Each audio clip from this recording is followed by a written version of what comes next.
All right, welcome everyone.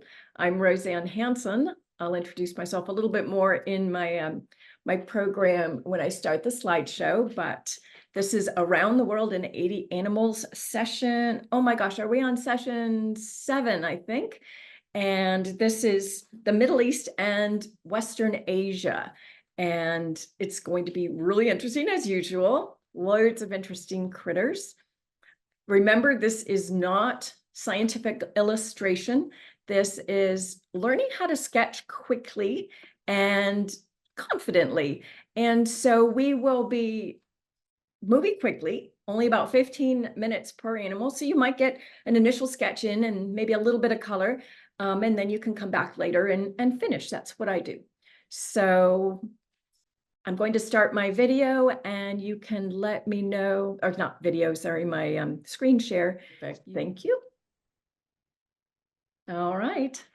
Welcome to Around the World in 80 Animals, the Middle East into Asia, Part 1.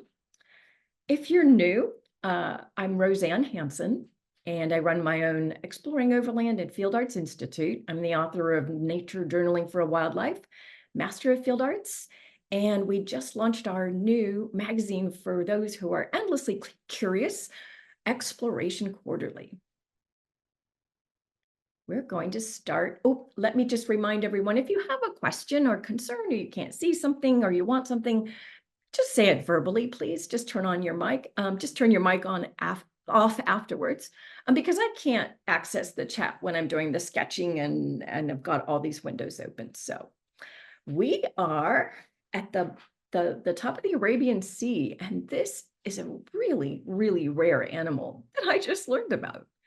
It is the tropical bottlenose whale, and it is one of the rarest and least understood known cetaceans in the world, only known from about 65 sightings and about a dozen strandings. And most of those were in the Arabian Sea, the Gulf of Aden, across the Indian Oceans, parts of coastal Africa, and possibly a few in Gulf of California and Australia and New Zealand. So they don't know very much.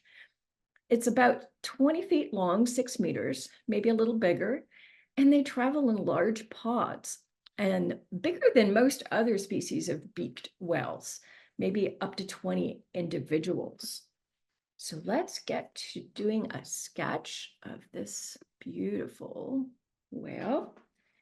And let me get set up here. I'm going to turn my notebook. Let's see. I'm going to turn my notebook a little sideways, but I tell you what, I can, nope, that didn't work. I can zoom or change my camera angle here so you're looking at it the right way. Nope. Come on, there we go. We'll be mostly, I'm going to sketch it diagonally, I think, across here. And so we start with shapes. And I want to get the main, let's see, here's where I'm going to have the beak and tail. So I'm marking kind of the extremity here. And what I'm going to do is really lightly get this kind of bullet shape, and then I can tease out the details after I'm happy with the general shape and proportions.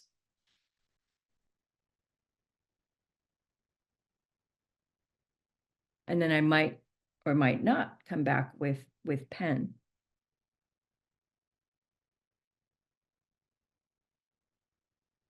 And so this is the head here.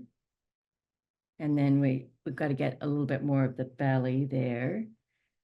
And then it kind of comes up here, and then we have the tail.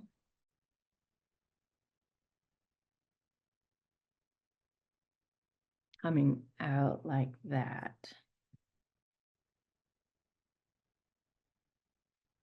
And there's kind of a line here we've got the dorsal fin.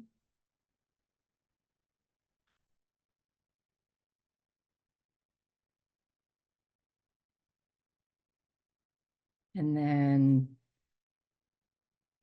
let's get that. What you want to do is get the proportions of that beak. So the beak is about the whole mouth. I'm measuring with my pencil. It's about as long as the head, the forehead to the chin. So from here to here, I want to make sure, yeah, that's about right. So we've got you want to draw in your shape of your beak here.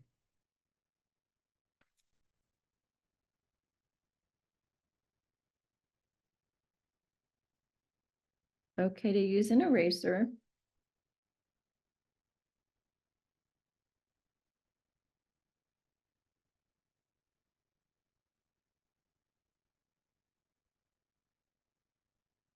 I'm going to pull that up just a little bit here.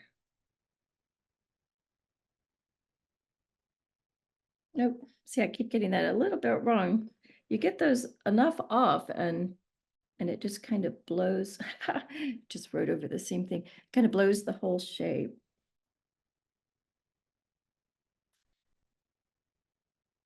And then that eye placement.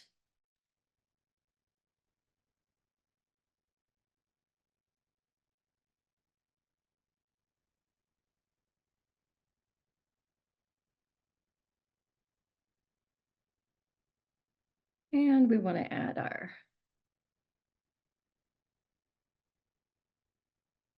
fins down here.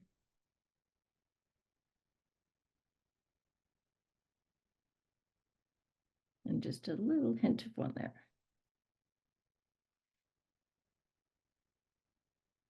And I'm going to correct this here. See that? So we have a little bit more of that forehead.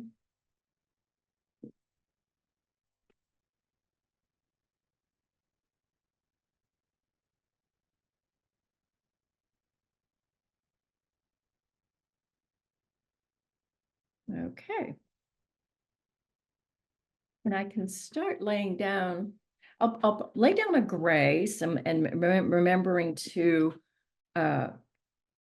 keep it lighter on the top.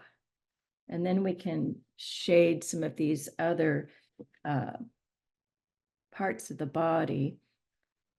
And I'll probably use white gouache last to add those light spots. So let's mix a gray. I'll be bouncing back and forth between my regular brush and my water brush. I'm not sure. I'm not loving my regular brush right now. I think I need a new one. It's sort of a little too soft. So I want really light. So I'm really watering this down.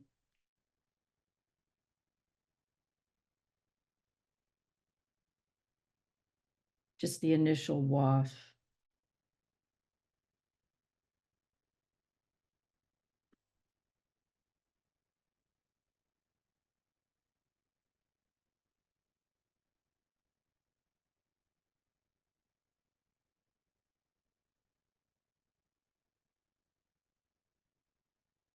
Oops, I probably shouldn't have paused there. I'm going to have a hard line there now.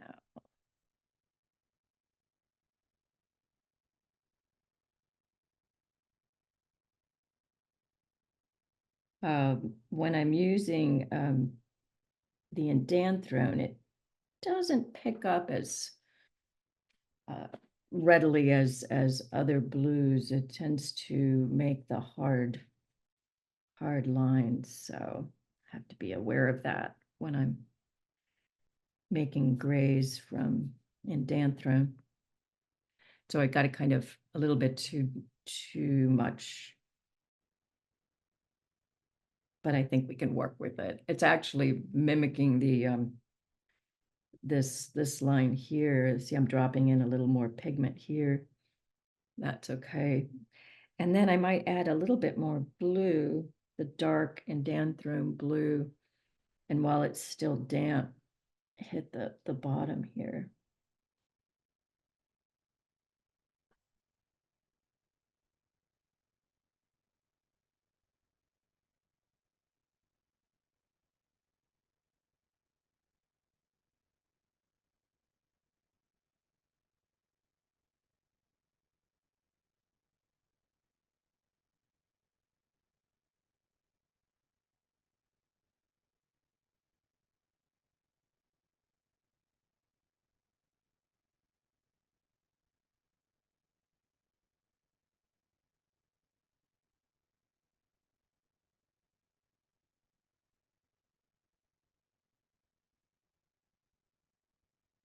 They're going to let that dry. And let's see, what time is it? Wow, we're doing really well on time. I forgot to put who this is. So I'm going to turn this around. And of course, now I'm going to be writing over. Let's see if I can find something to put on top of it. Oh, I usually keep something in the back here. That should do.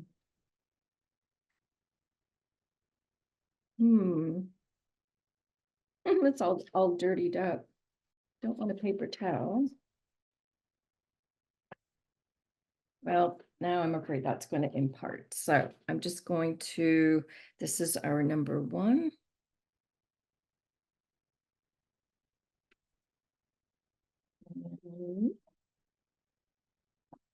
That'll do. Okay. This is the tropical bottlenose whale.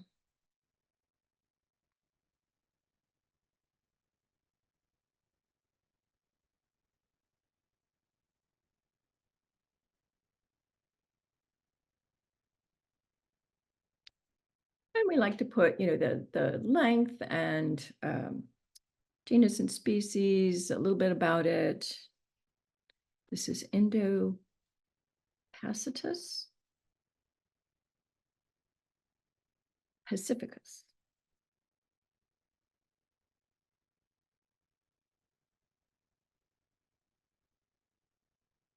And it's about, we'll say about 6 meters, 20 feet. And one of rarest cetaceans.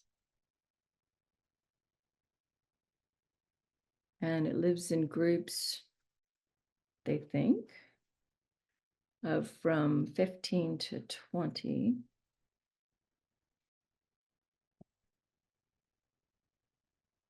And in the possibly globally,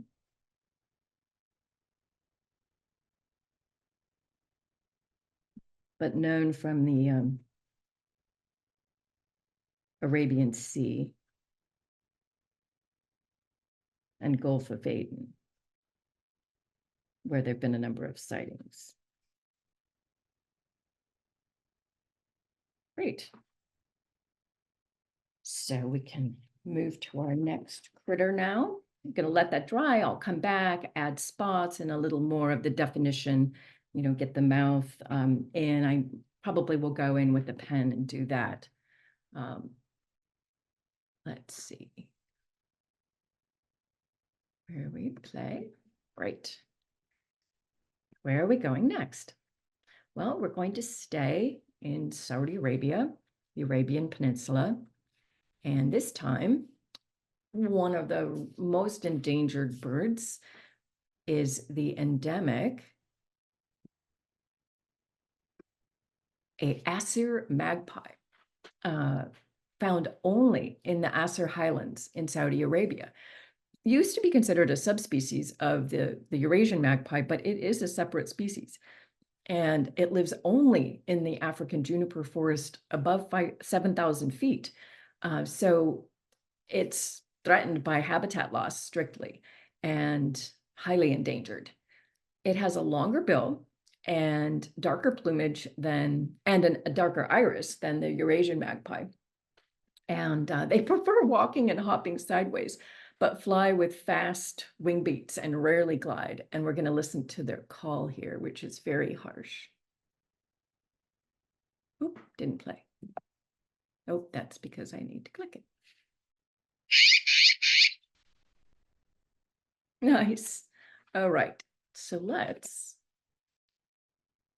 get our Asu magpie. Now, on the recording, if you want to draw the other flying one, I'm going to draw this one. It's a little simpler because I don't have a lot of time, and I tend to like want to draw every single detail and all those feathers, you know, the beautiful wing feathers. I would spend a ton of time on that, which is fine. You can go back and do that. But what I want to do is capture this guy quickly. So let's make this a little bigger. We can get the details in a minute. But let's plan. Okay, so this is going to be kind of the head. And this set up for you. And then the tail. So I'm just sort of planning here and want to get our proportions right too. So the first thing is I'm just going to kind of estimate right in here. This is the body. I'm just doing an oval for the whole body. And then I'm going to place the oval for the head. Got my finger caught on the page there. And this is very, very loose. I'm going to be working it in, but proportionally now I'm going to measure literally that tail is about as long as the body. So we're looking at this and there. So I got that about right proportionally. See how I'm measuring body? Okay, now let's make sure we get that tail is about that same. So the next thing I'm going to do, so yeah, that's good. I can put that in after I get the shoulder and wing placed. So get your oval here for the first part of the wing, and then the second part comes. So we've got their primaries and secondaries folded up here. See how I'm doing that? And then the tail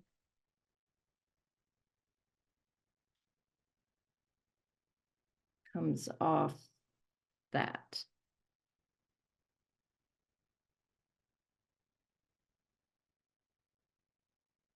And here we've got our connection to the belly here. Where's my? Now you're going to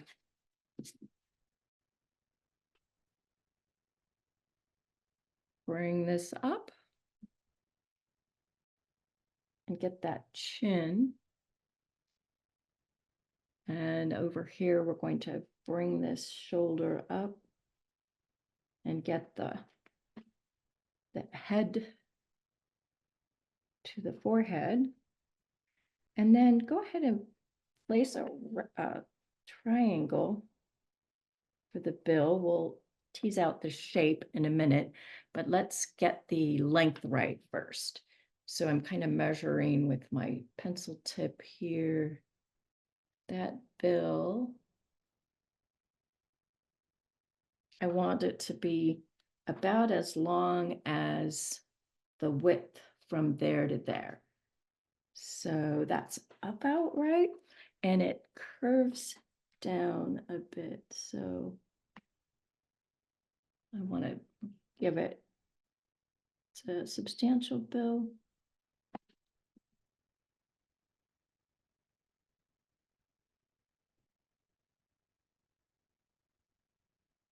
Not super sharp, but it's not weak either. So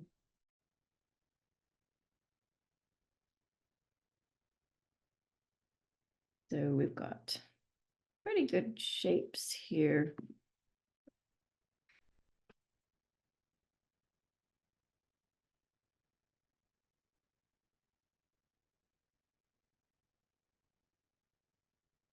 I think I've got this a little bit too not quite right. It's okay to, redo your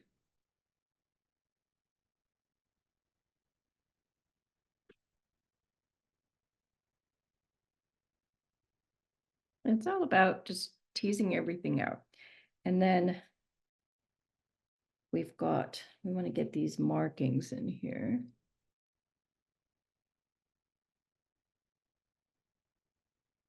And we've got a really nice kind of a white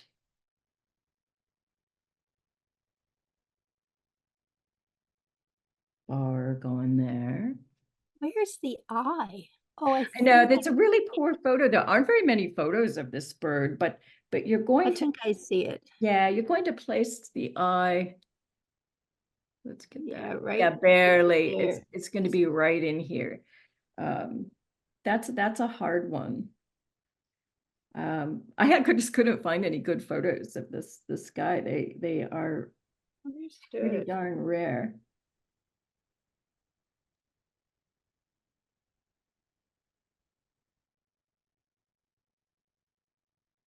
Oh, and I forgot to get these shapes of this. They've got fur feathers on the leg. So the leg comes down like this, and then he's reaching forward to hold on to a branch here, but he's got dark pantaloons.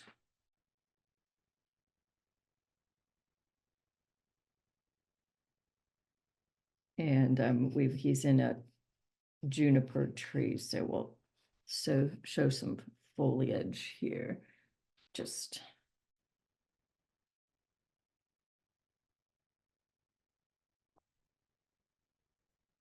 a bit. And so his other pantaloon sort of comes down.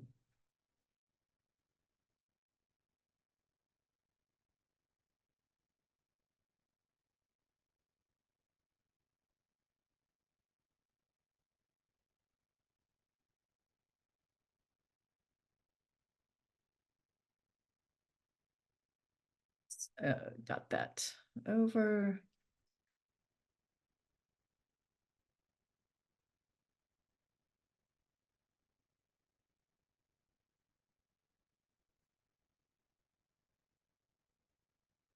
So you have to sort of extrapolate some things. This tail is now not quite long enough.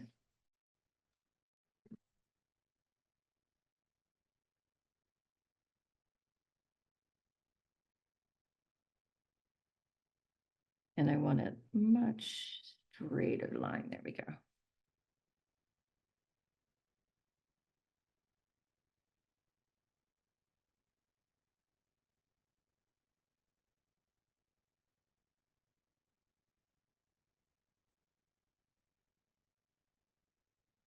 And now the tail still don't have, let me go check the proportions. There, there, there.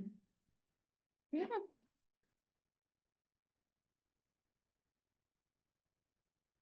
I think I'll start coloring. Oh, before I color, this time I'm going to remember to write who it is. I'm going to be daring here and write diagonally. Oop. So this is the Aesir magpie.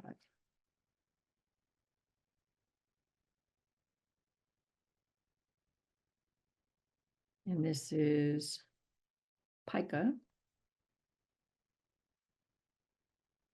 acirensis.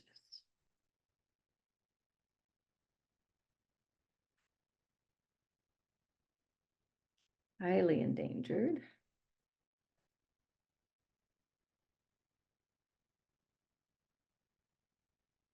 And it's endemic to Asir region of Arabia.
There we go.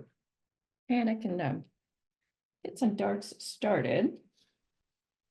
I already got a good, I think I'm going to switch here. I've already got some gray here, so I'm just going to darken it up, try to get some darks, or if you have a marker or some other quick way to add dark color. I don't really like full on black because it's really variable, and I like the look of the watercolor here.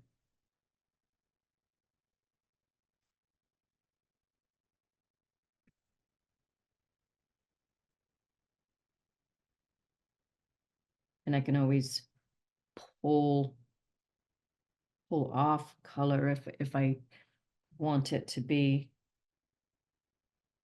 a little lighter. I'm actually coming in here and using the dark blue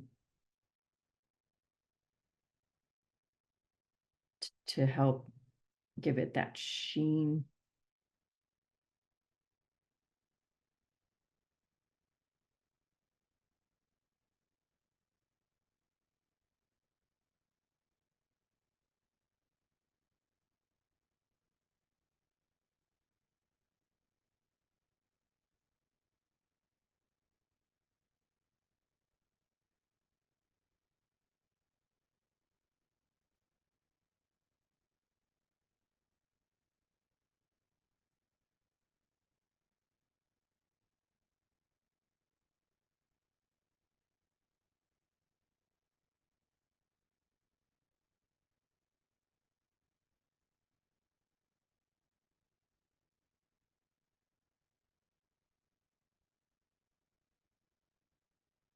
I really love magpies and jays. They're one of my favorite bird plants. They're just really fun.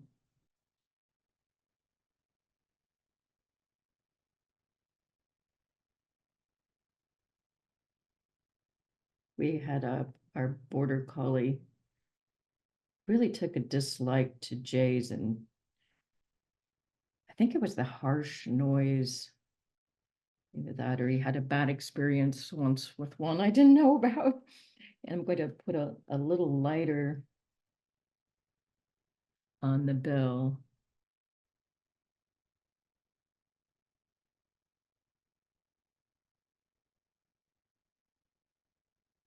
And throw some on the leg here. And then let's see.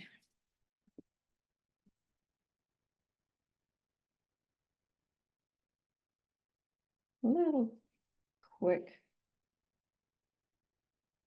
Oh, that didn't work. I'm trying to make a quick green and that turned a bit not what I wanted.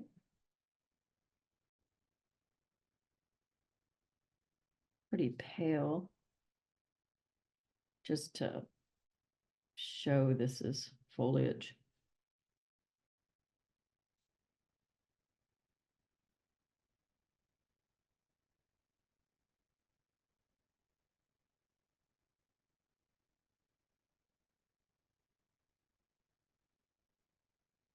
And I can come back with my pen and when it's dry and help delineate the black a little bit better.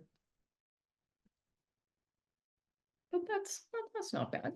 I think birds are really hard, take a lot of practice. So just keep practicing. It's the proportions that are so important for all of these. Okay, hope dry. Now let's keep moving on because we're not doing too badly here on time, but I like to try to keep it to about 15 minutes. Ooh, there we go. Now we're continuing up the peninsula up to the top, and this is a really cool animal. This is the Nubian ibex. This is going to be a challenge one to draw. This is a desert dwelling goat and found in mountainous areas of North Africa and the Middle East. It's vulnerable, but it's been in the area. Remains they found in Israel date back to 150,000 years, all the way to the Pleistocene from this region. So it is one of the smallest ibexes, and that follows, it's a desert creature. And if you know Bergman's rule, it's that body mass is smaller in desert animals. So like here, our coyotes are smaller than coyotes you would find in Montana, or our Coues white-tailed deer down here are much smaller than the white-tailed deer found in the eastern US. So, or the northern areas. So it's really an interesting thing. These guys can climb trees while they're feeding. And I threw up the little picture there of a Tristram starling, and they have a mutualistic relationship. The starling, like an oxpecker, sits on their back and eats the parasites. So let's draw this guy. I think I'll do it on this other side. So I'm going to have to extend this over a little. Let's see.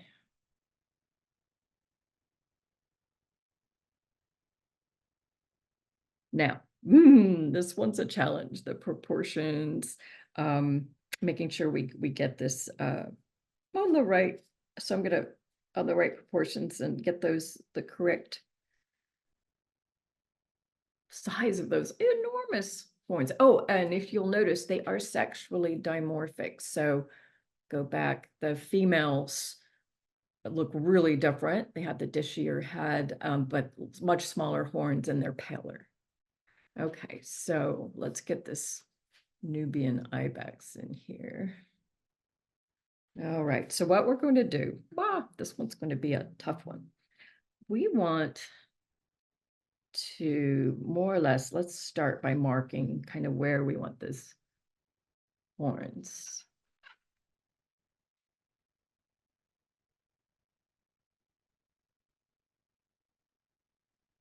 Because I got to get some proportions right. And then I'm going to gonna just throw in a little triangle marking the head.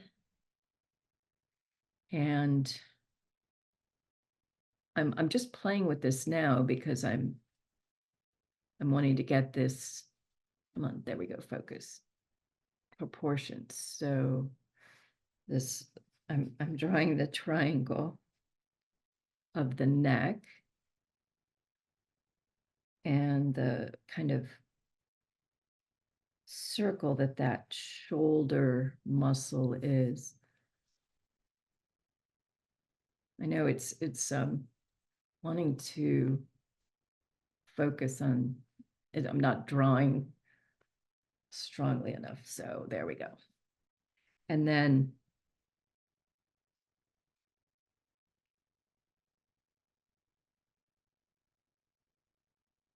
that's not quite it, but you get the sort of see what I'm doing. This is, I made the leg too. Just want to make sure I get these proportions right. And it's not bad. So what I'm going to do is measure now the height of the horns from the neck. From here to there, like that, is about the same as the inside diameter. So I got that about right. So I think I can keep going with shapes here. I've got is, I want to just do a box because then I'm going to work on rounding it out because there's his butt. And again, proportions. Okay, his whole, I'm going from the forehead, base of the horns, I'm measuring down to the shoulder. And then that's about 1.5 lengths there. So if I measure from the horn here down to the shoulder, like so, I want his body length to be 1.5. So this is a little long. What's his name again? Oh, this is the Nubian ibex. Thank you.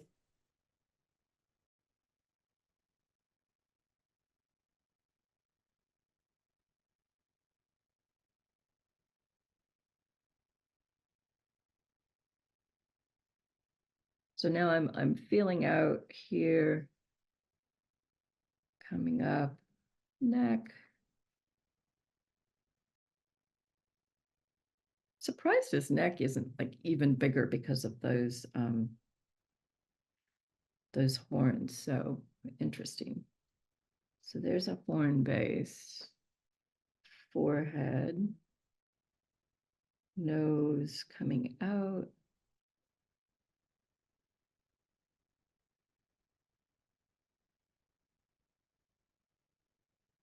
The nostril.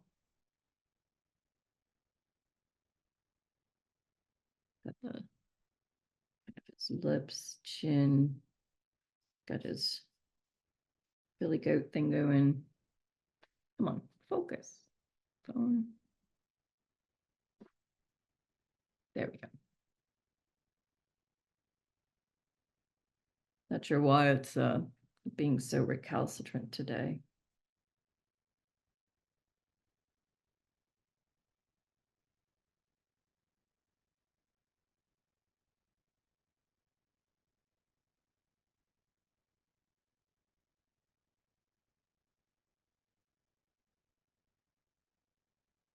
Might have to change that eye placement, but for now, when I draw the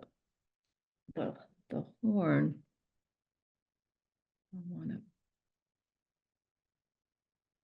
get this arch right.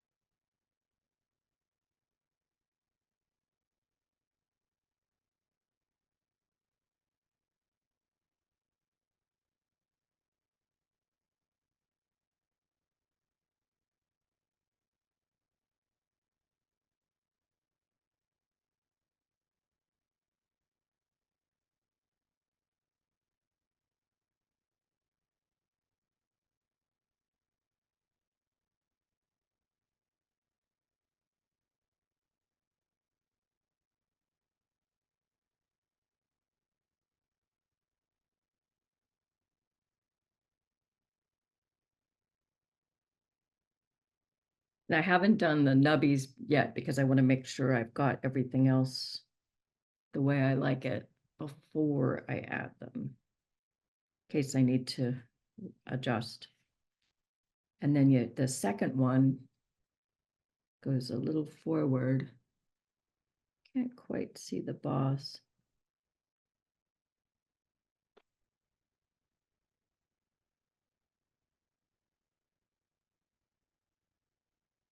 Comes in here.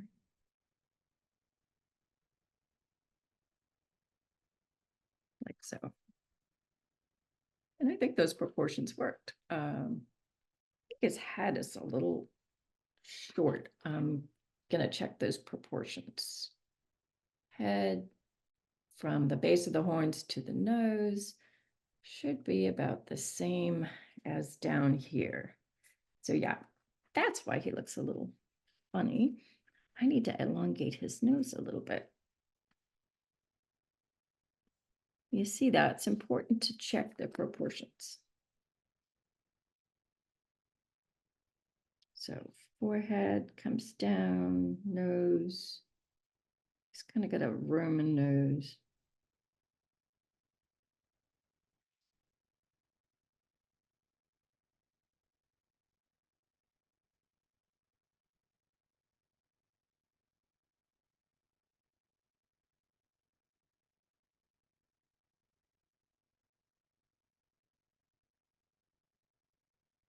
And I think that looks a little better.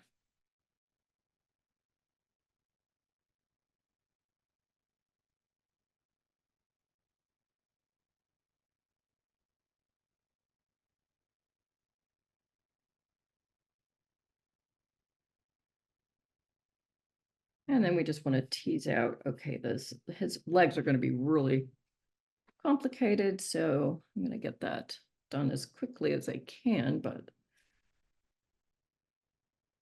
we've got the hawk coming in there. I need to better learn the terminology here. Can't remember all that from anatomy. I could get really lost in doing their legs like this. Is this little bump here, and then his very delicate hoofs. Doesn't feel quite right, but let's carry on.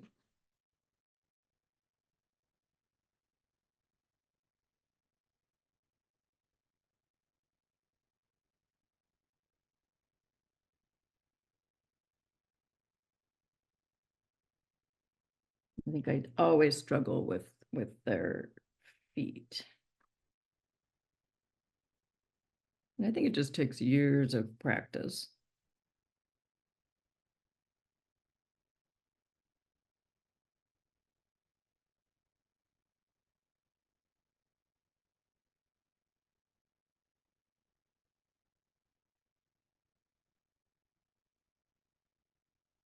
Get his tail.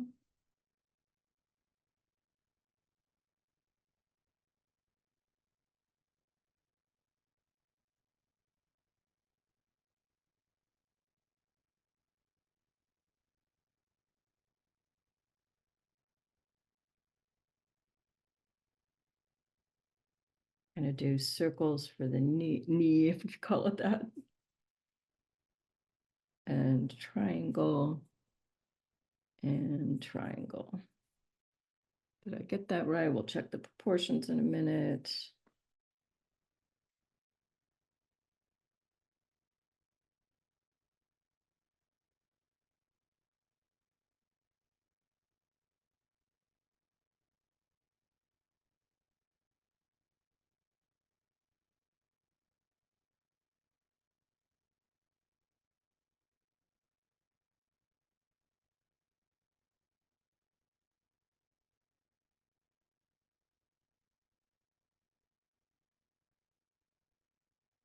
Not loving the legs, but I think I can look at it for now because we really need to move on. Oh, and then you can quickly add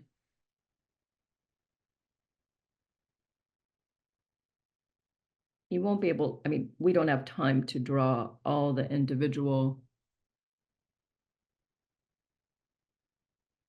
bumps, but would be fun, to do like a real thorough study of that. They're so interesting.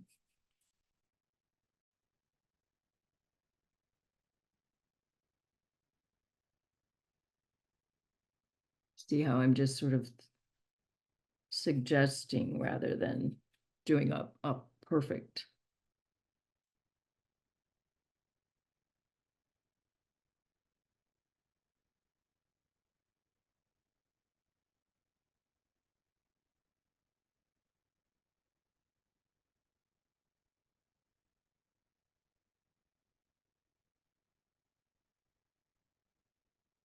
Okay, I think.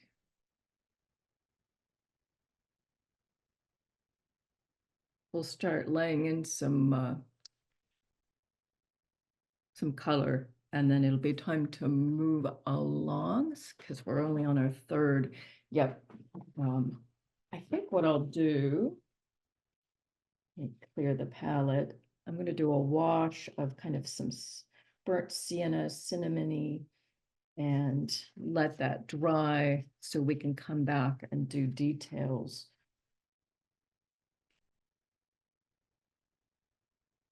So I've got burnt sienna, which is a great color. I'm going to put a little yellow in it to make it a little bit more variation. Gonna have to clean my yellow now. And very, very light at first, not that light.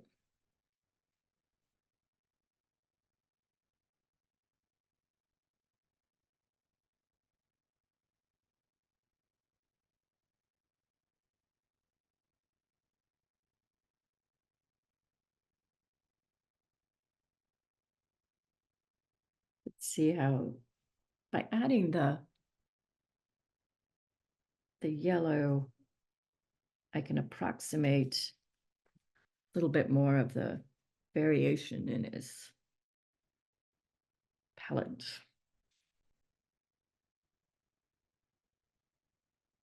And I want to go really light on the belly.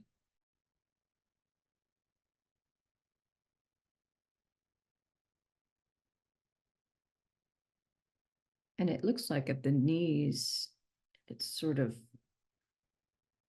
stops full and very whitish from the knees down. So we'll be sure to stop there.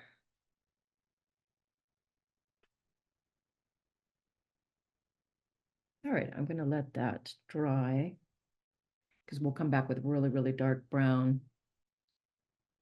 Might do a little bit of wash on the horns just to get it started. But they've got a little bit different color family going on. Okay. Get that drying. Okay. Oh, and real quick, of course, we want to write down who this is.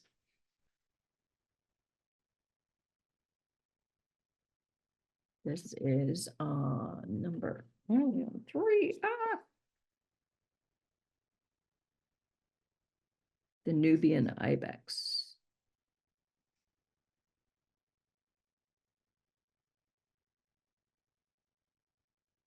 And so Capra nubiana, Capra being goat.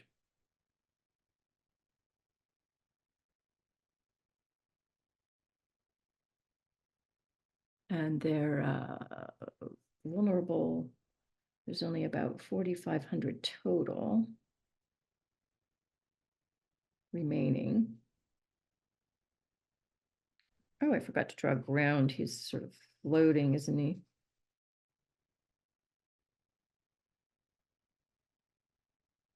And they are endemic to North Africa and Middle East.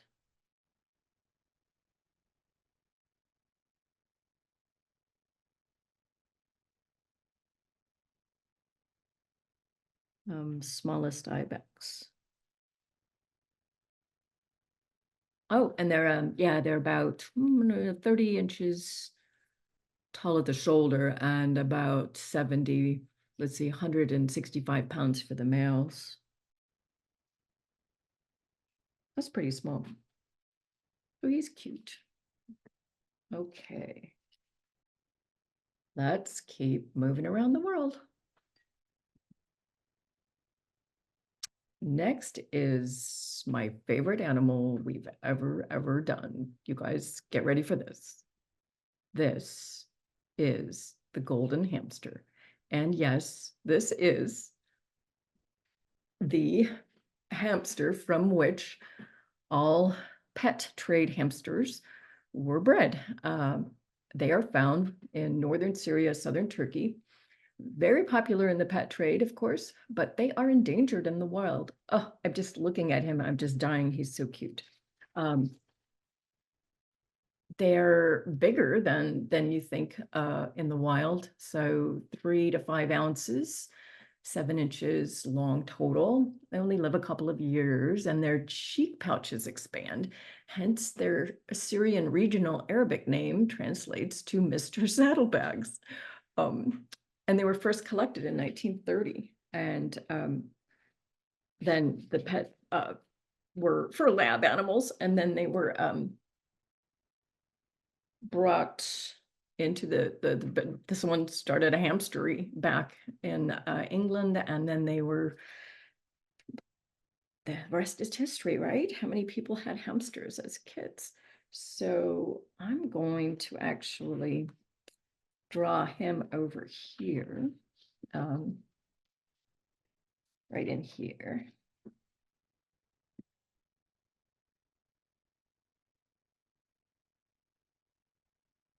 And let's start with shapes. I'm just dying here with how cute he is.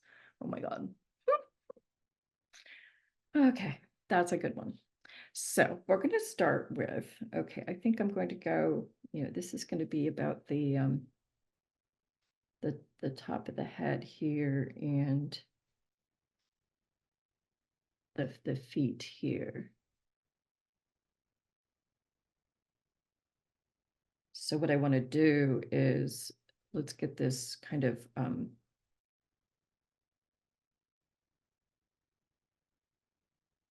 triangle shape very lightly here. Those are those cheek pouches. And then just basically a puff ball here.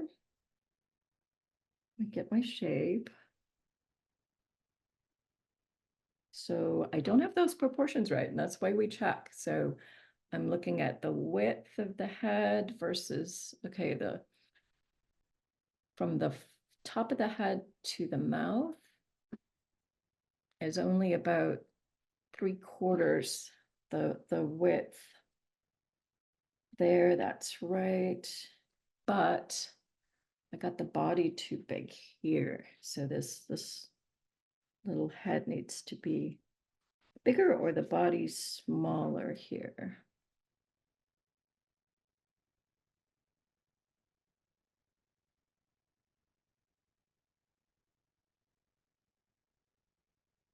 There, I think that proportion is better. So we need to then start, let's place those little ears.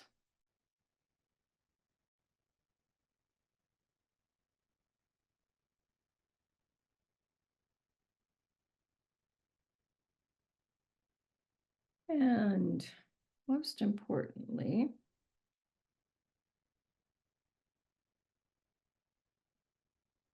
those eyes.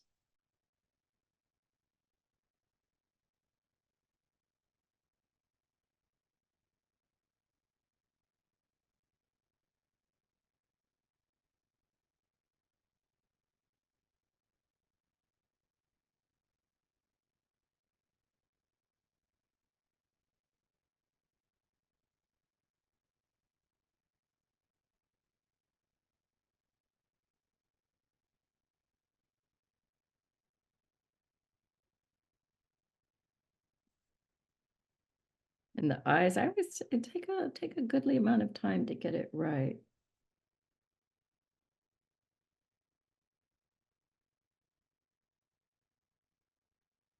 And then get that little nose placed too, because if we don't get those right, then the proportions just go to heck.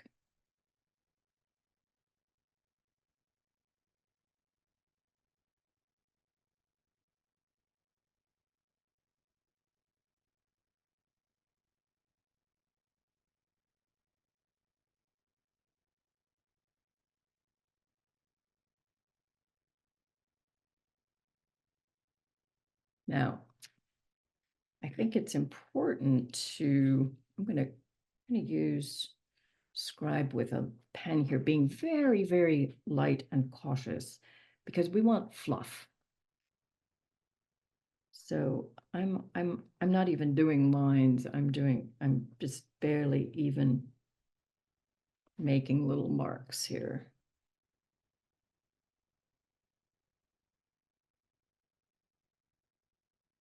And so we're going to want to do the same around the mouth.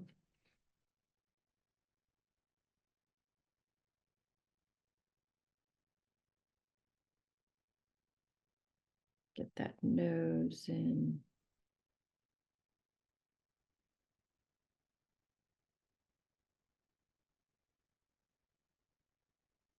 Do whiskers. Oop.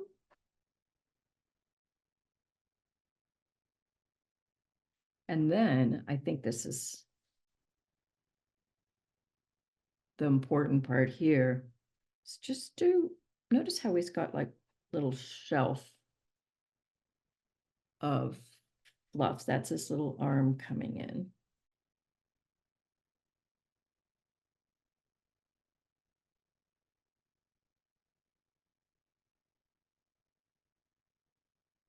Look at the little chin.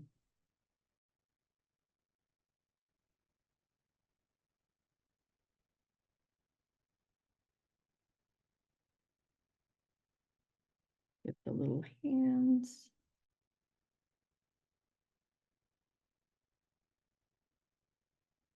Because they're just basically coming out of the fluff.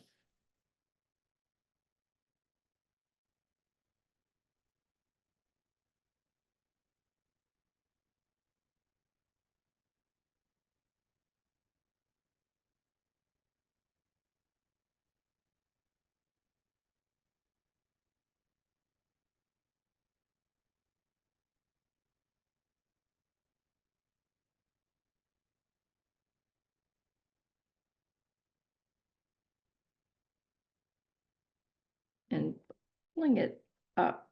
So we're kind of approximating that little belly. You see how he has the little seams going down like that.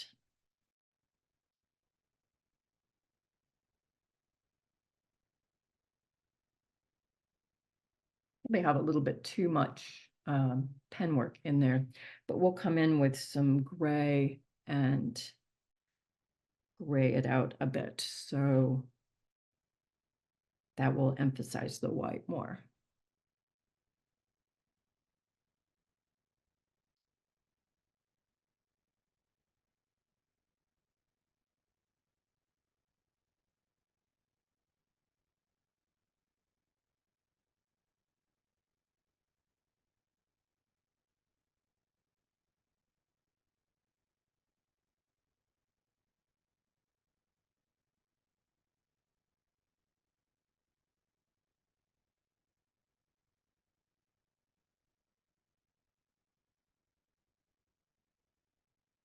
Oop, I got the little toes.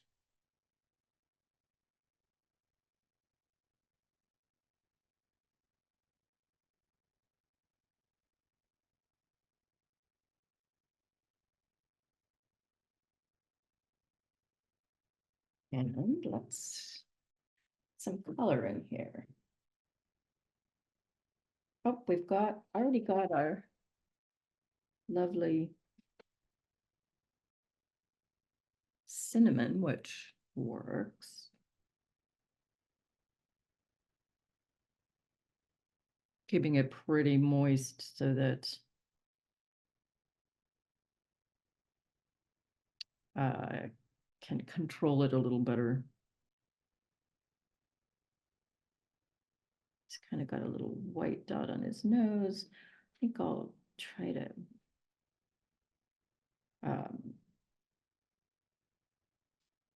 do a little wet there. That get it wet first, that'll help. Leave the fluffy bits. This paper is really thirsty, so I'm finding it a bit of a challenge.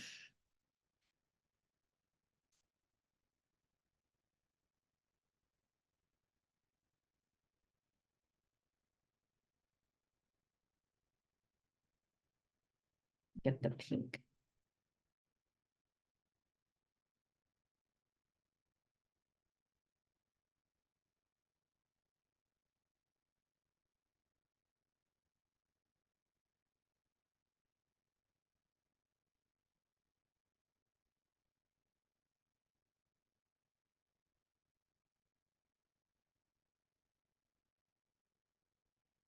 Just using a very wash magenta.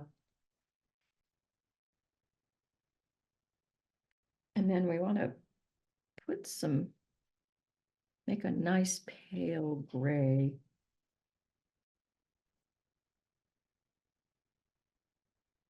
Barely. Make it quite cool. Which is why I like to mix my own. So I'm even adding cyan to it. I want it to be really pale. And I'm gonna get the whole thing clear water.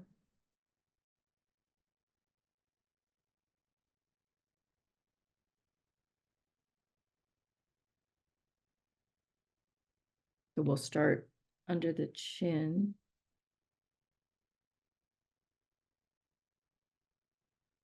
And just barely touch under.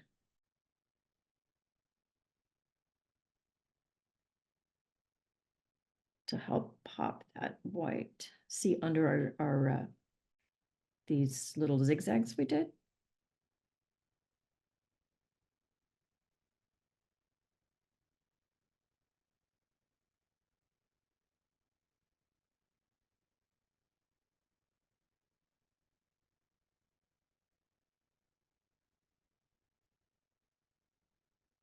I think I'll let that dry and then I can come in and enhance a little bit more. Let's see, get the ear.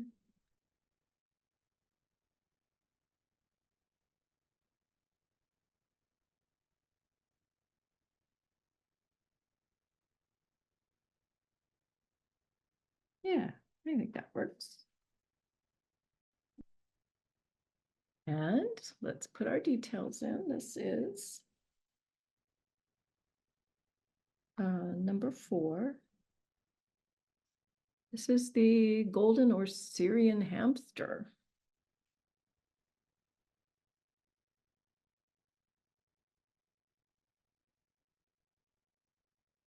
It's funny, you don't think about, where do these animals come from that are so part of our childhoods? This is quite a species, a genus named Mesochrysatus.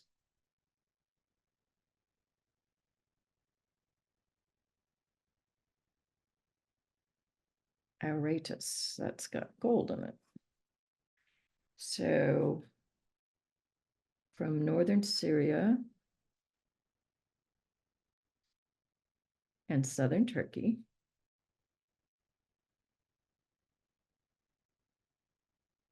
They are about 7 inches and say 100 to 150 grams. And they're called Mr. Saddlebags.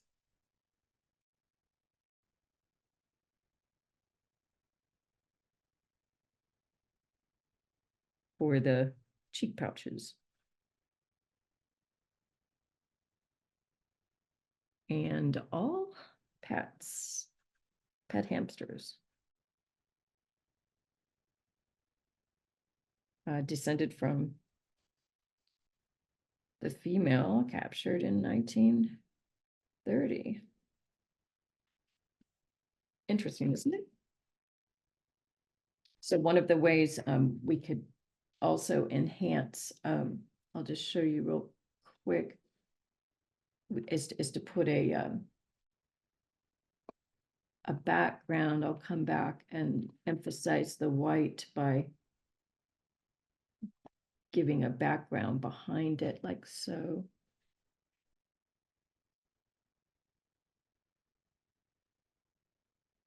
And then that white will really pop more.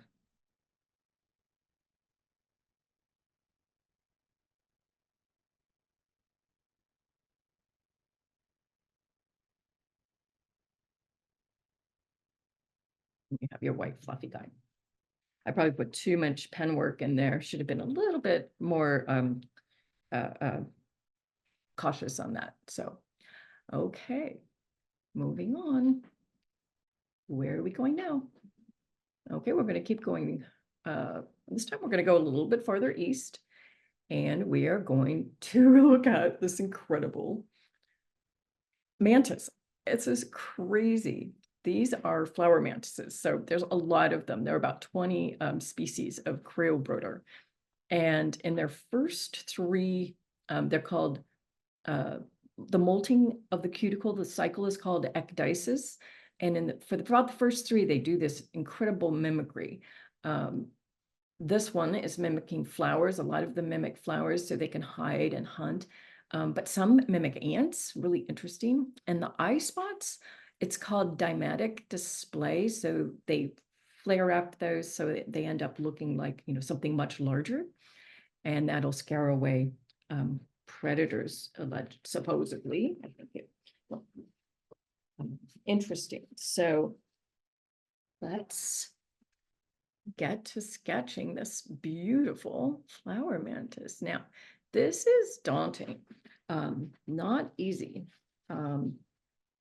So we're going to take it by shapes. I'm going to put it over here.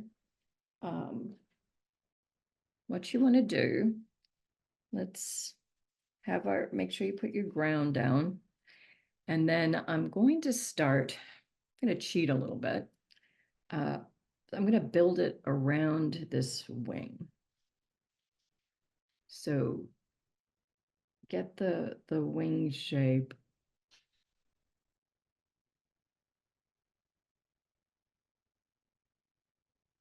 And then everything will kind of come off that. A little bit longer.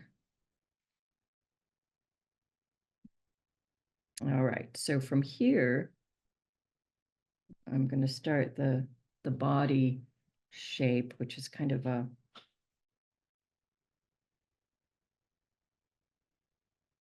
like so.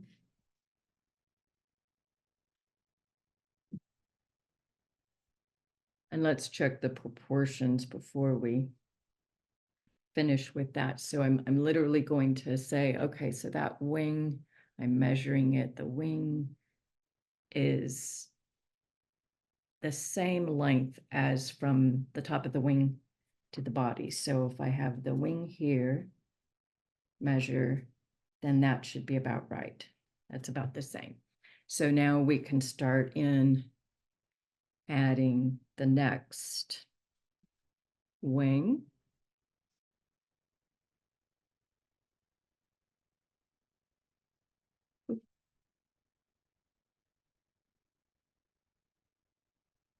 And just go as quickly as you can. Don't get too precious here. We're going to just have fun. And this comes down like this, because this is very complicated. So you can get kind of lost in the details. I'm not going to worry at the moment about this extra wing, although I can put it in, but it's visually going to be a little confusing. Okay, so come up here. And then, well, let me add the wing that's going to be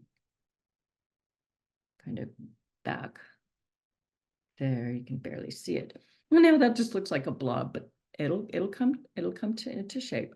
Kind of do a couple of cigar shapes here.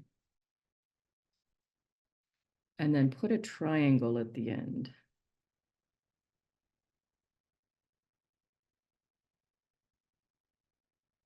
There we go. Now, I'm going to start with down here. Just draw a shape like that. Then the leg coming down.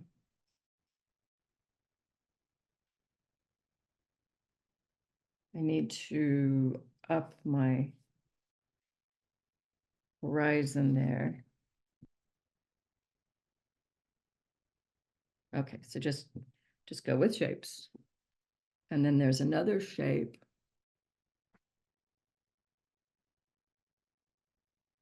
Right there. And then forward of that is a shape like so. And then another shape.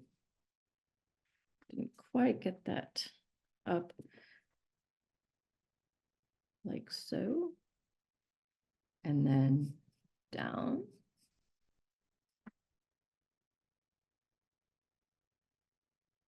And just keep moving up. Here, shape almost touches. I'm going to separate them a little bit. Needs to come down.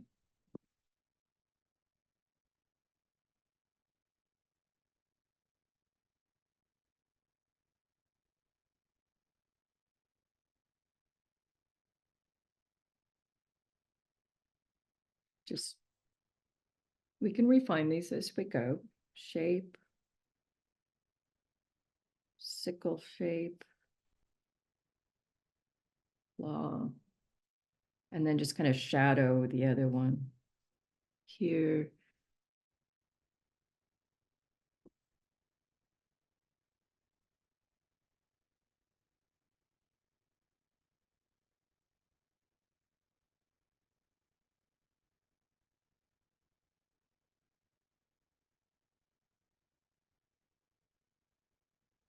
And then we've got a pretty good representation of this mantis. Super fun. And we can, as we sketch, we can go in and refine things. But I think that that's a pretty good representation. So let's do the dymatic eye spot here. And the other one just sort of behind there. And then we've got the dark here and the pink there. This will be fun. So the eye, the kind of bulby eye things we'll want to get in here. Can't really go into a huge amount of detail, but can at least get those shapes and the little tiny eye dot there.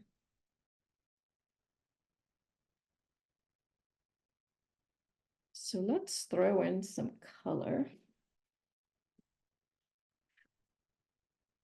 And that white, again, I think we can do like we did with the hamster and do color around. In fact, I might just do that to help me. It's a nice green back there, isn't it? Oop. So throw down a green. Let me get the background wet, and that'll help.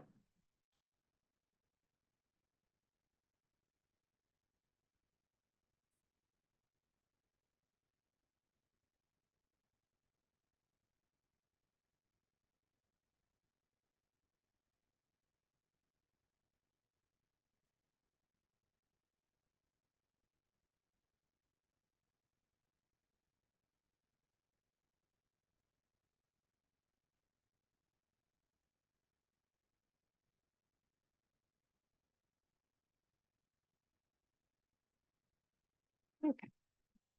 See if I think I need to make a little bit more green.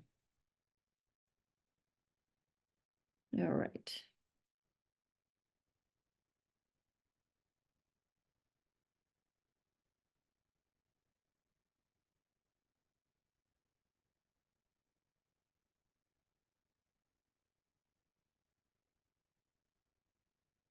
See how I'm doing that? That's going to help.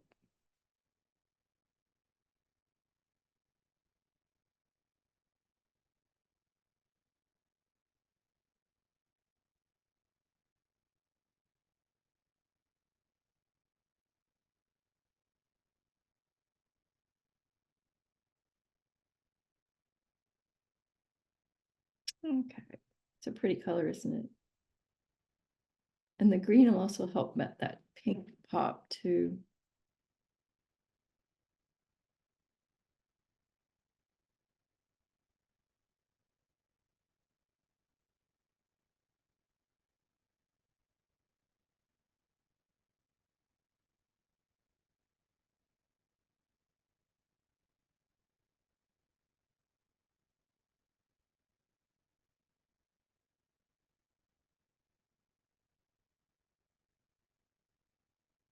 Not loving this paper. I had to use a cheaper paper than I normally do. Then my favorite paper was out of stock, so it's obnoxiously thirsty. You can see it's really sucking. That just isn't a good paper.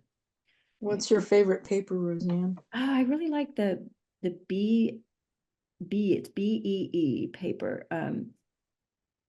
It was bought by Royal Brush Company, and there was a supply problem during COVID. I just now got some back and very happy, but I was stuck with this one in the journal. So now that shape shows really nicely. And the interesting that this bear has a light green wash there. And then let's get that bright yellow. It's kind of orange, but I'm going to lay down pure yellow first. And then I can warm it up with a little bit of tiny bit of magenta if I want to warm it up.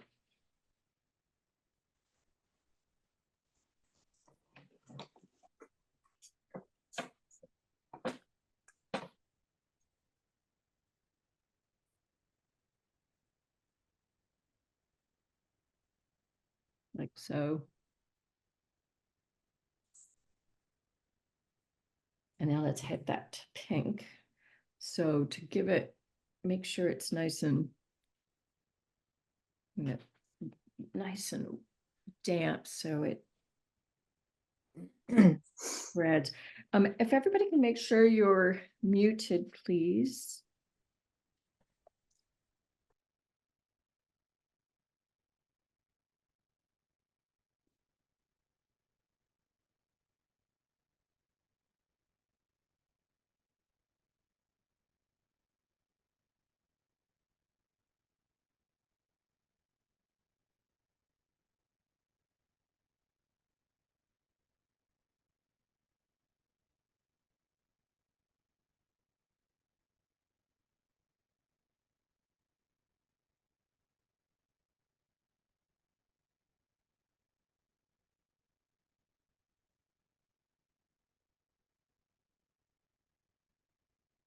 And if you want to come in maybe with a gel pen after and delineate, that would be great. You could do, we could do like a very light green wash behind and then come in with, or excuse me, and then come in with the gel pen to put in the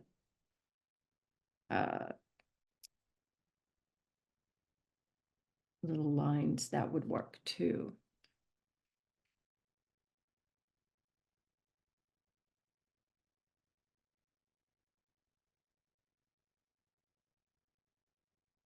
Now the body, interestingly, has like this almost a rusty thing going. So I'm going to put a light wash of the burnt sienna. And a greeny too. I'm going pretty fast because we're running low on time, but I can refine later.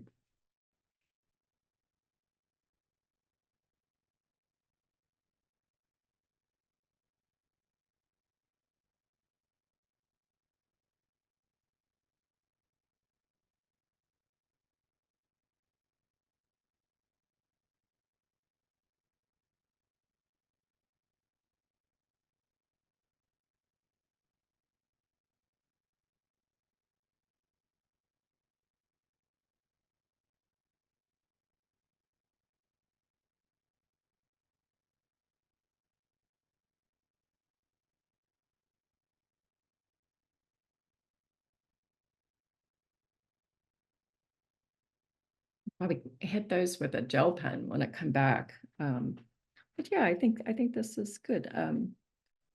I'll come in and add some detail with pen. Oh, yep, like here, I think this is too wet. If I do it now, it's going to bleed. So I will wait, even though I'm impatient. And we'll add our log here later, or maybe not. Or maybe I'll just leave it at this. Come back, but let's see, this is number 5. And this is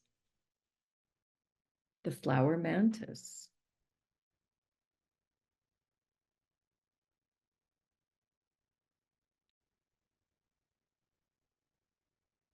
So I'll be able to come back and enhance these with color and gel pen, maybe darken a teeny bit more, and then use the gel pen. So this is Creo, Brotter, and then it's just a general species. We don't know which one. Actually, this should have been a single P. They mimic flowers, and they have eye spots.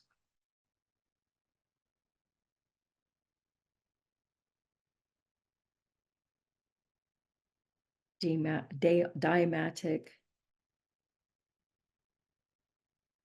display.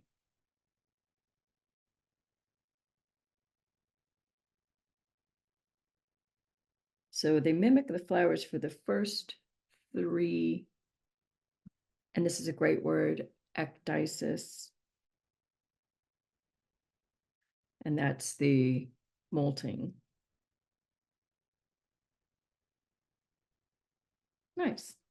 That'll be fun to come back and do. I think I might be able to do a little bit of bleeding wouldn't be bad. Roseann, Yeah. are they able to change their colors like lizards or chameleons, or do they always stay one color? I don't think it's that quick, but they lose it after their 3rd ecdysis. So I that is how I understood it.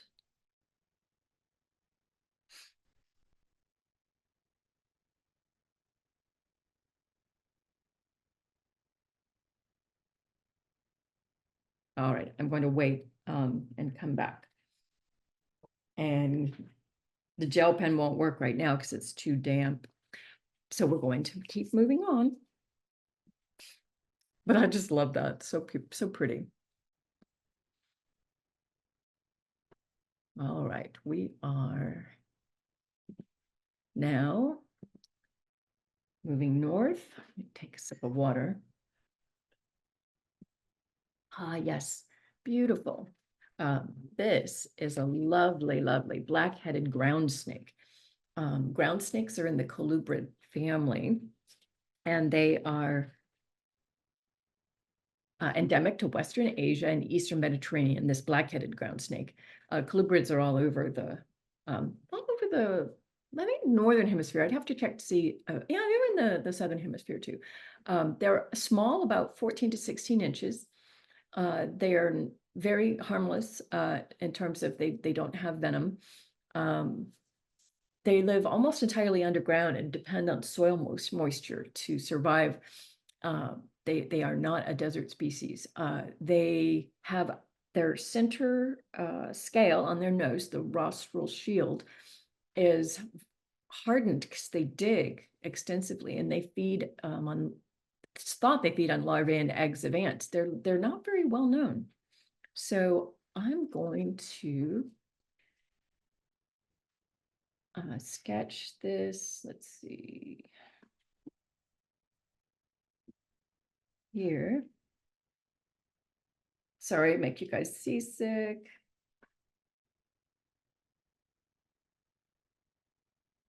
And rather than go like totally crazy drawing the entire snake, I might just kind of zero in here and see what, like, I'm gonna do the head. And this is just sort of a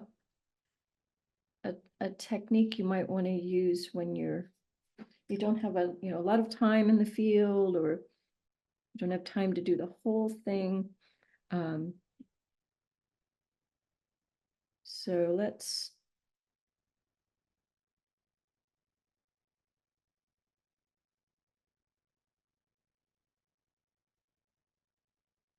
this way we can at least get the coloring.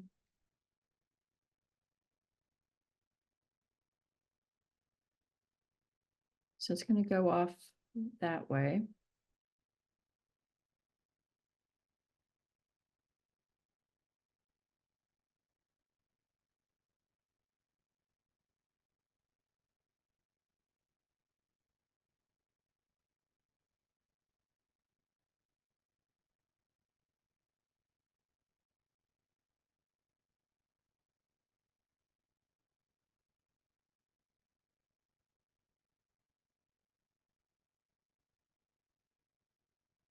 Oh, haha, look what I did.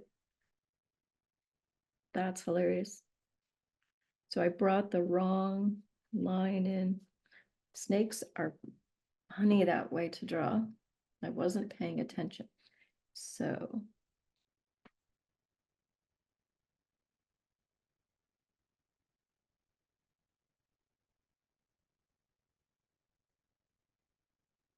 make this correction.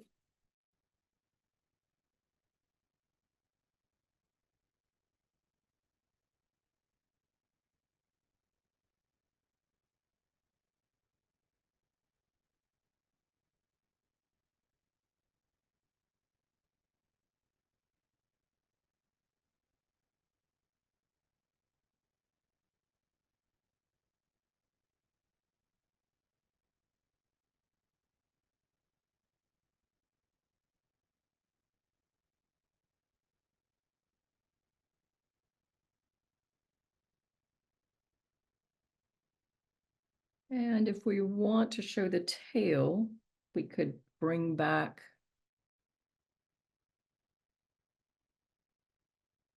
this loop here and I'm gonna bring it around a little bit differently,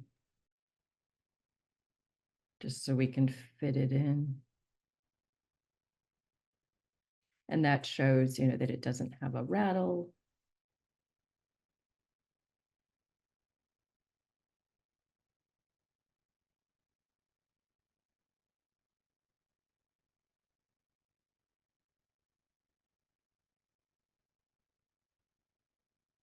Now we want to place the eye, which is pretty low down on the head here.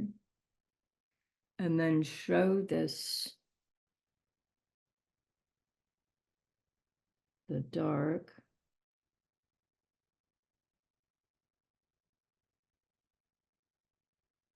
And the very tip, so we want to make this a little bigger. He's got this dark tip.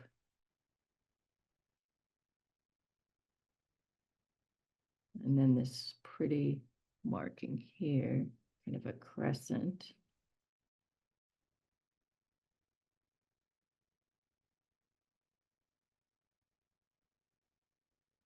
And then the dark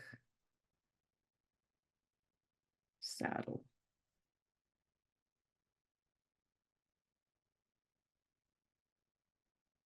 There.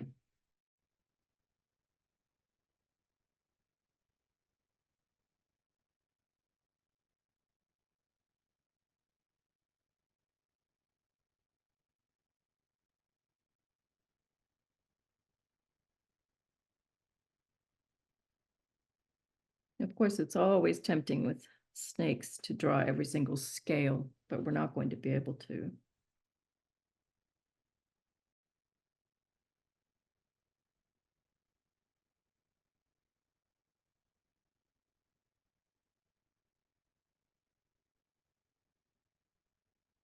But let's get this guy labeled.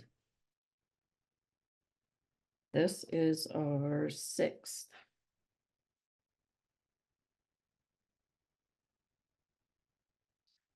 And this is the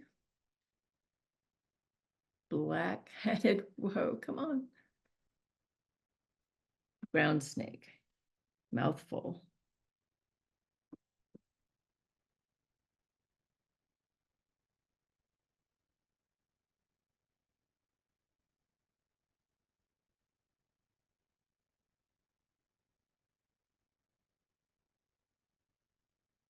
And look at the length of that name. It's almost as long as the snake. Rinco calamus.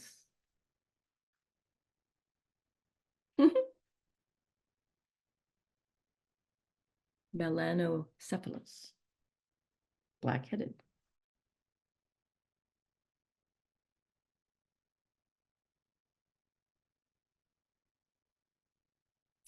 And we'll put in some details in a bit, but I'm going to get started with a little bit of, got some green here, so I'm going to get started with a little bit of that, which will help us with the coloring too.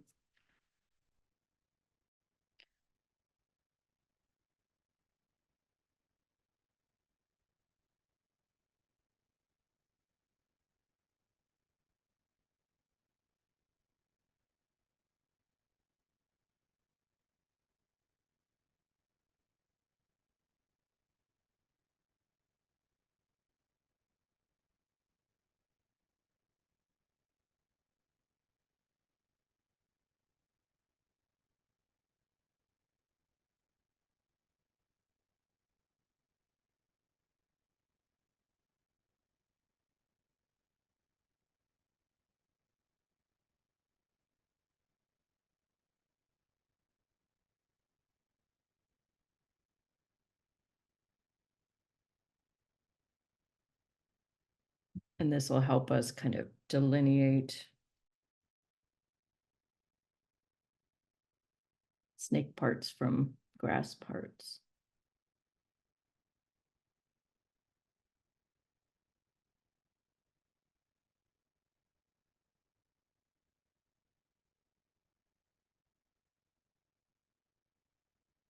Kind of doing what we call negative space first.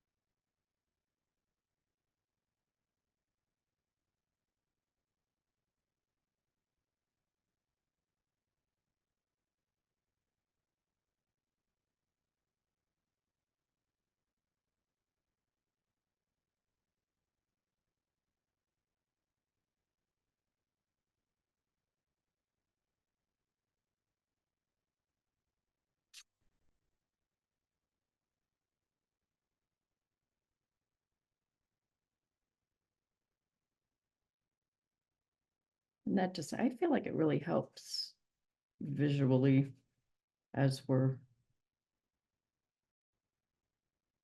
working, so we can We'll change the colors on this and soup it up a bit later.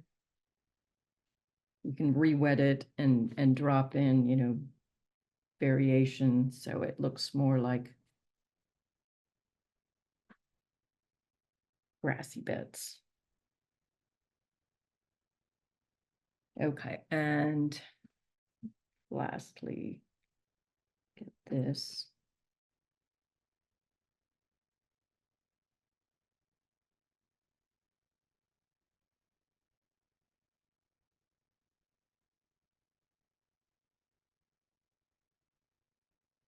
And do I want, what is gonna go there? He's coming up here. I'm gonna have to put some color there. I think I'll put a little bit of green there.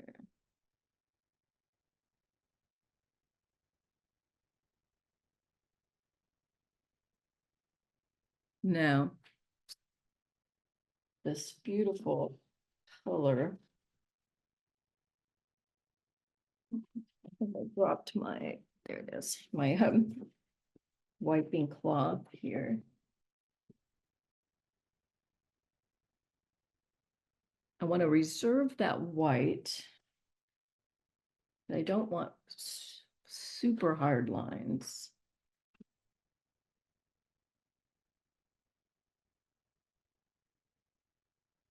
So I'm putting in, getting it damp first. I want, how are we going to get that really pretty color? I need to reserve, try to reserve some shiny spots. And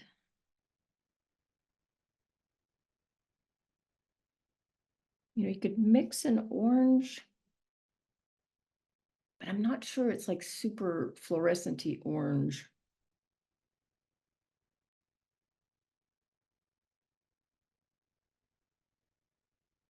This paper is drying out so quickly.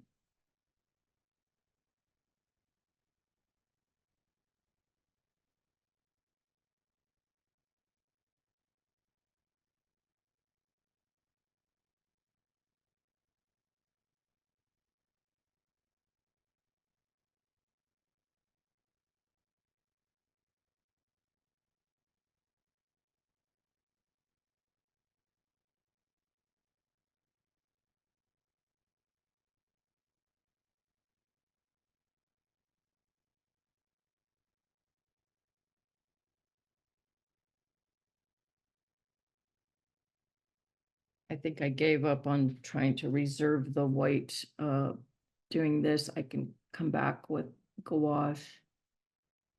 Just too much of a challenge.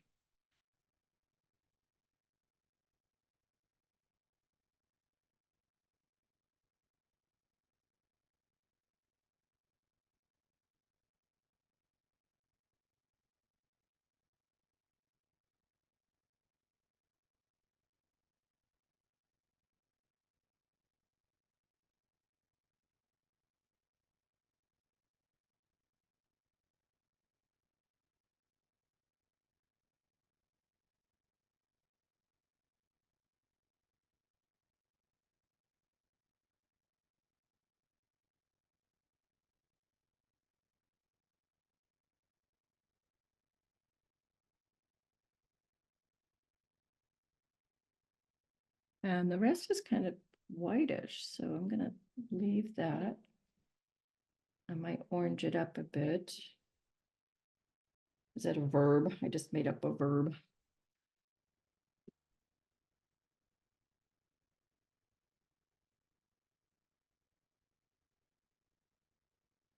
This will take some work. Definitely a challenging, but fun.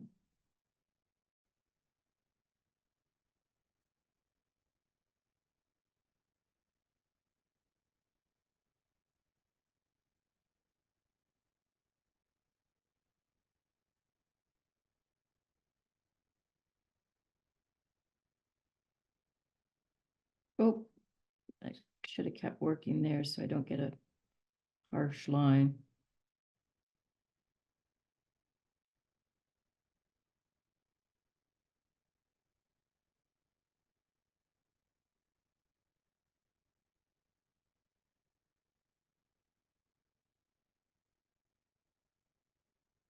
And we'll come in and hit some shadows and darks to make him look round, you know, give him form like a snake, like so.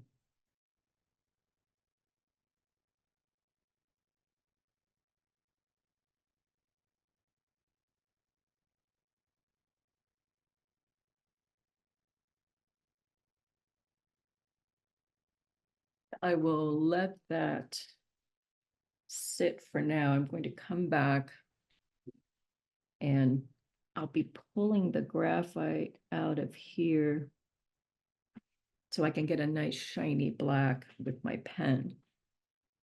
I think that'll work the best. Oops, yep, see, it's too wet. That is starting to bleed, so I dried off that and I'm gonna pull that bead of moisture away. Okay, I'm gonna stop so I don't wreck that. But I'm got some work to do on this guy to add more depth and color, but I think it's a good start, and I'll work on the background, get that wet again, and increase the variability to give it that grassy look. But I think that's a good start. That was a hard one. So we're moving on. And we are continuing to go north. We are going to look at this incredibly interesting animal. This is an aquatic mammal called a desman. And unfortunately, it's rare enough that there aren't a lot of specimens. So the one on the upper right is a specimen from a museum, but the one on the left is live. I think this one's easier to draw. We'll get the whole form in, but this is what they look like: dark, wet. You know, this is dried out. They're almost all aquatic, so that's what how they live. So when we color them, we'll darken it up a bit. The Russian desman is endemic to the Volga, the Don, and Ural River basins in Russia, Ukraine, and Kazakhstan. It is in the mole family, and they dig burrows into banks of ponds and slow-moving streams and live in groups of 2 to 5, usually not related, interestingly, and they have complex but very understood communications and social system. And that snout has touch-sensitive Eimer's organs, and because they're functionally blind. So that's interesting. Moles, that's not surprising. So let's draw this guy. Pretty simple shapes, right? I'm going to draw, let's get comfortable here. I'm going to draw him across here. Get this set up so you can see. Stop it. Okay. So what we want to do is measure, first of all, his body. I'm measuring from the butt to the snout, tip of the snout, is just a tiny bit longer than the tail. So he's basically, the tail and his body are about the same. So what we'll do is mark, okay, if this is the nose and the butt, and then we'll mark the tail, and then that lets us do a shape here. Let's do kind of a potato-y shape.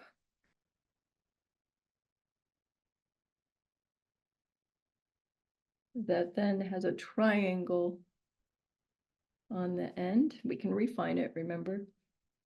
So don't worry. We're feeling things out right now.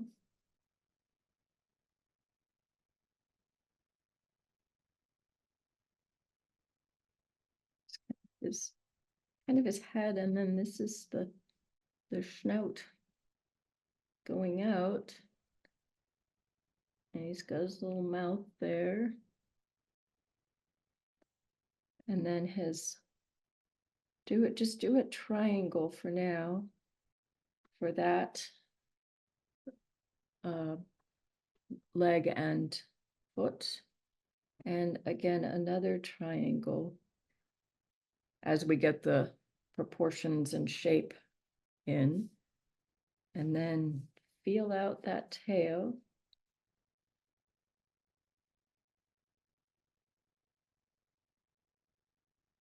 Wonder what the function of the really long tail is. Is that too long? Well,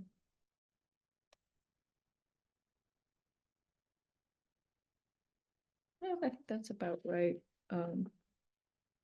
Just a little skinnier there.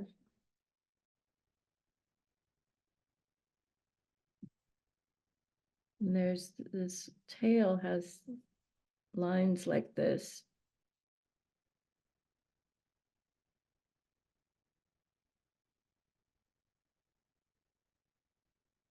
Very textured, hairless looks like. So then we want to come back here, place the eye, so the eye comes down, or the forehead, like you see the suggestion of the head.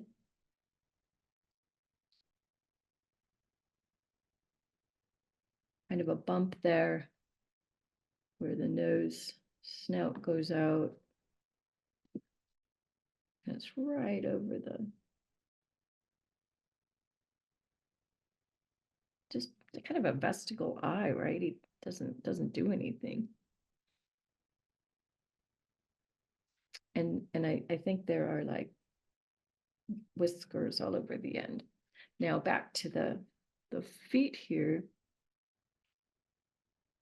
They're webbed.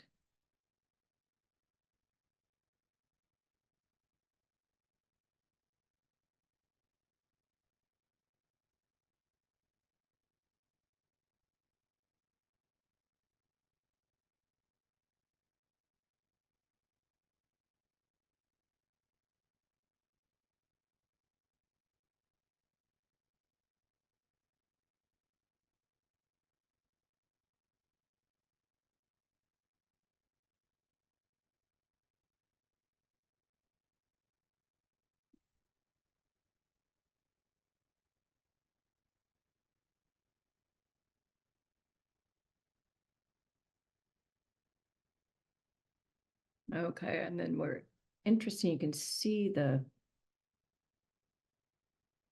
where the claws come out.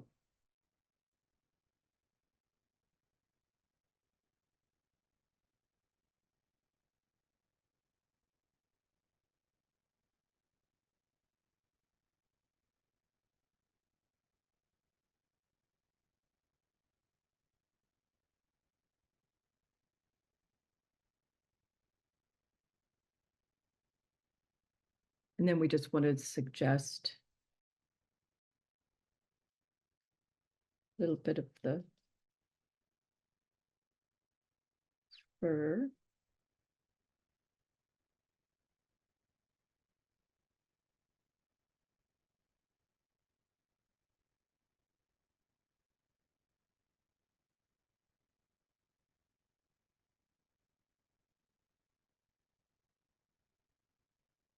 So we'll make him somewhat golden and then darken him up. I'll do kind of two passes. Gonna do one fairly golden and then darken it up with an over wash.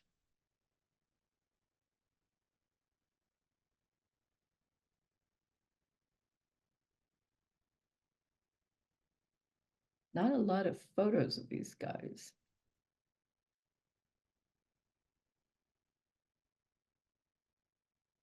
Added just a little bit of blue to start darkening this there, get kind of muddy it up.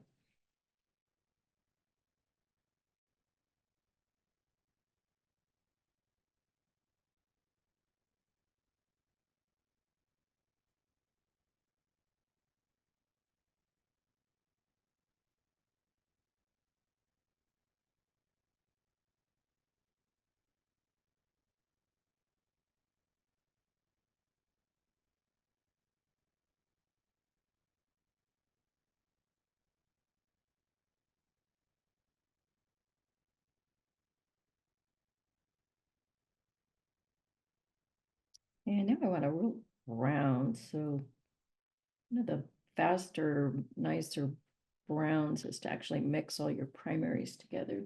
My yellow is completely dirty anyway, so.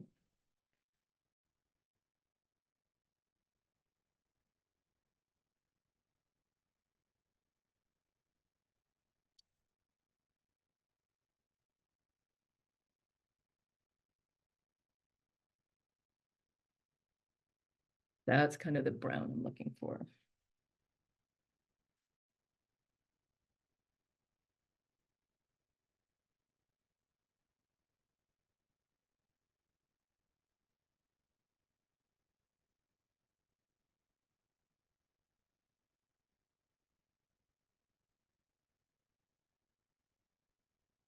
I forgot to use some of the golden to do his claws. So I'm going to reserve them, hit them with the gold.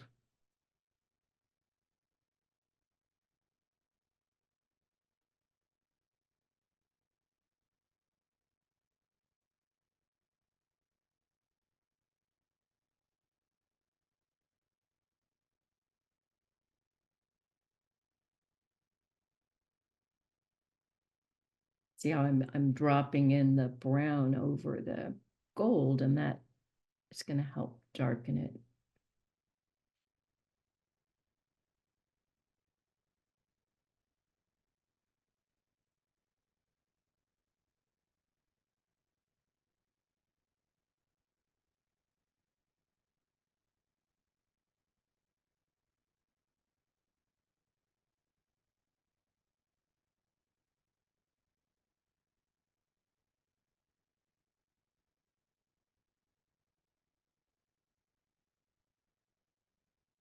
All right, I'm going to let that dry. And we'll label this guy. Oh, Russian Desmond, what a great name. So this is number 7.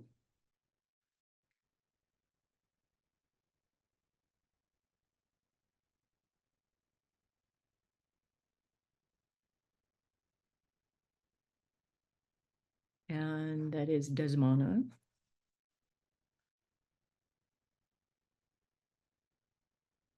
Moschata.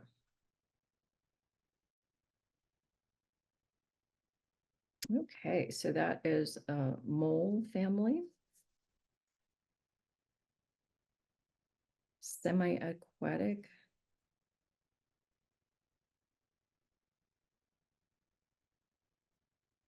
And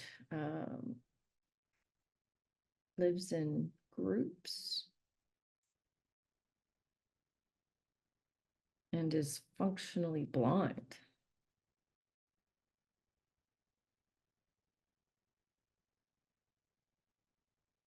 And this is called the Eimer organ.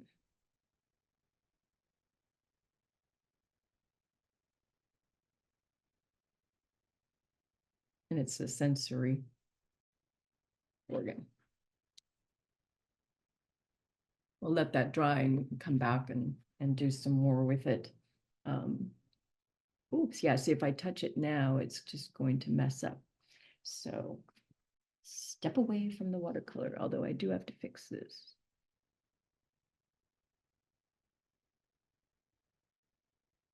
All right, let's move on to our final critter. We're just almost made it, but not quite. We're going all the way over to the upper part of the Indian subcontinent for this cool creature called a gharial, which is a crocodile with this incredibly long snout. Gavialis gangeticus, it evolved in the northern Indian subcontinent, and it's critically endangered. Long, narrow snout and 110 sharp interlocking teeth. It is fish-eating, all aquatic. About 19 foot for the males, 6 meters.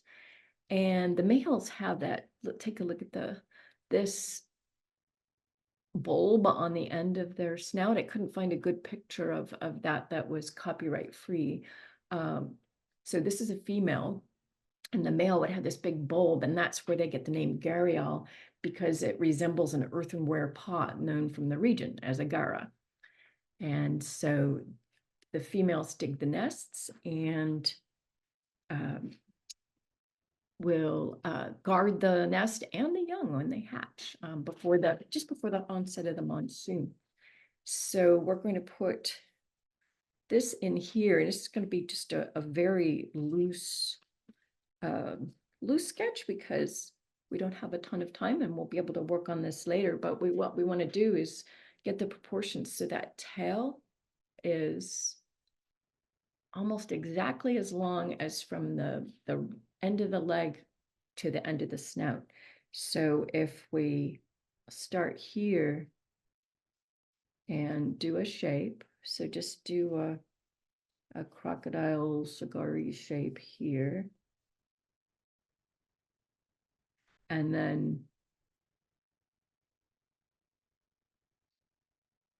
a shape of, give an approximation of a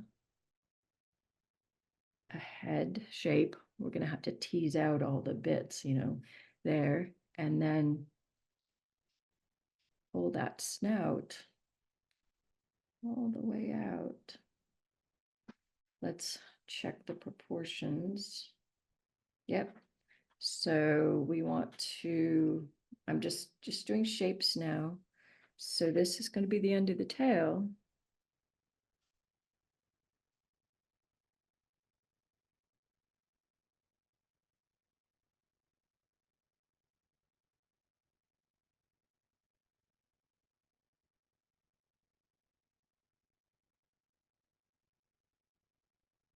And then here's where do a shape. Here's leg,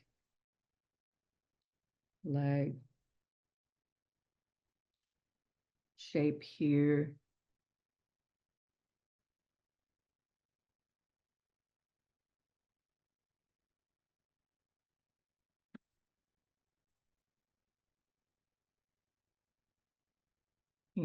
Just pulling up here. You're feeling the details here. Let's zoom in for the moment on that face there, so we get if you're going to do a more detail, you can get in this kind of flap. Here's the eye, almost like a dinosaur, isn't it?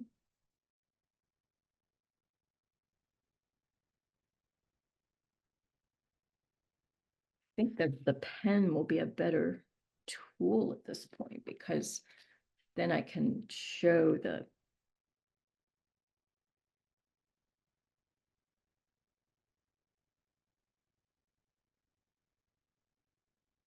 these teeth.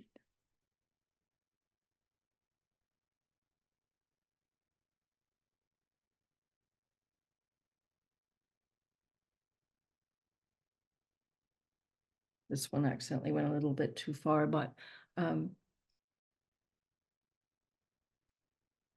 think that we've got the good basic shape here.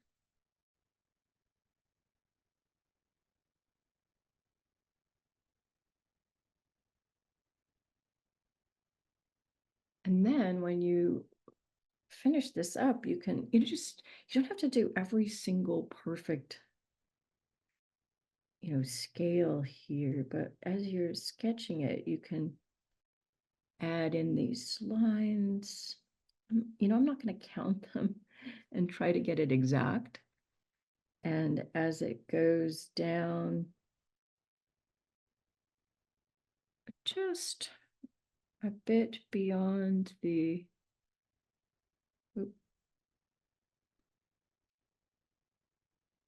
end here, they start turning into those raised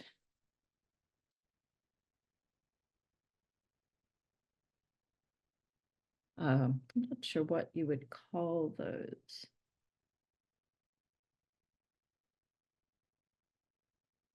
I'm getting a little lost in those, so I'm going to stop on that because I'm kind of rushing.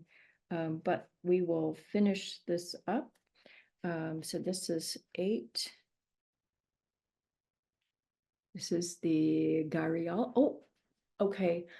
Zoom updated itself and that was hilarious. It's back to doing, or no, I guess it's not Zoom, it's the dumb Apple thing. It does these emotions if you say a certain word. Sorry about that. We had balloons. What did I say? That hit that off. That was so stupid. Sorry about that. That was Gabriellis. You people were like, what is with the balloons? The Gangeticus, I'm assuming is for the Ganges River. So I'll fix that, you know, make more of those kind of dinosaur-y fins on the back and some quick lines to approximate this wonderful creature. Very cool eyes.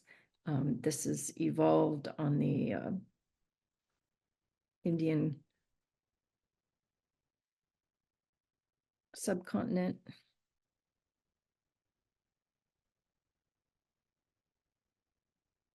North end, and 110 teeth are interlocking.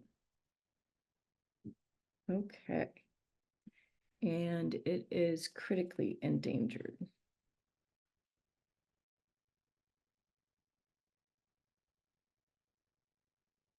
Oh, oh, and how long? This is a female, so it's smaller. So we're going to say like 3 meters. This is the female, so we're sure about 3 meters. Okay, well, I'm going to stop here because I went a bit over. Let me remove the spotlight, and anyone want to quickly share? We have time for like maybe 3 or 4 people to share. Let me spotlight you. If you hold up your notebook, I will spotlight you. Wonderful. Oh, fantastic. Good job on the snake. And Mr. Desmond. Well done, Shelley. Nicely done. Let's see, who else? Hold up your book. Or actually, if you turn on your video and you hold up your book, I'll know to spotlight you. No one else? It's hard to get them, you know, done to the point where you want to show them, This right? is Sonia, and I did mine. I didn't have time to do any of the color. So I'll still Oh, show let my me little. spotlight you. Oh, Mr. Hamster, well done. Oh, hold it up again. I didn't quite get you before we spotlight. Now back a little bit toward you. Oh, well done. Nicely done. Now see, she didn't overdo the pen work, which is what I did. So when you do your hamster, don't fill in too much pen work. Just a suggestion. Well done. Nicely done. Thank you. I love it. That hamster is just the cutest thing. Randy, nicely done on the magpie and whale. Nice, great proportions, really nicely done. And oh, you were fast. Nicely done.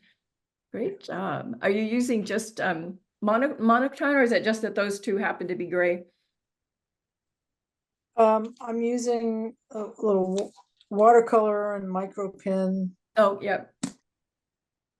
Yeah. Nice. Well done. And let's see. Anyone else before we, let's see. Hold on just a second. This has been a lot of fun. I hope, how many of you have been like, just put in the chat how many of the around the worlds you think you've been to?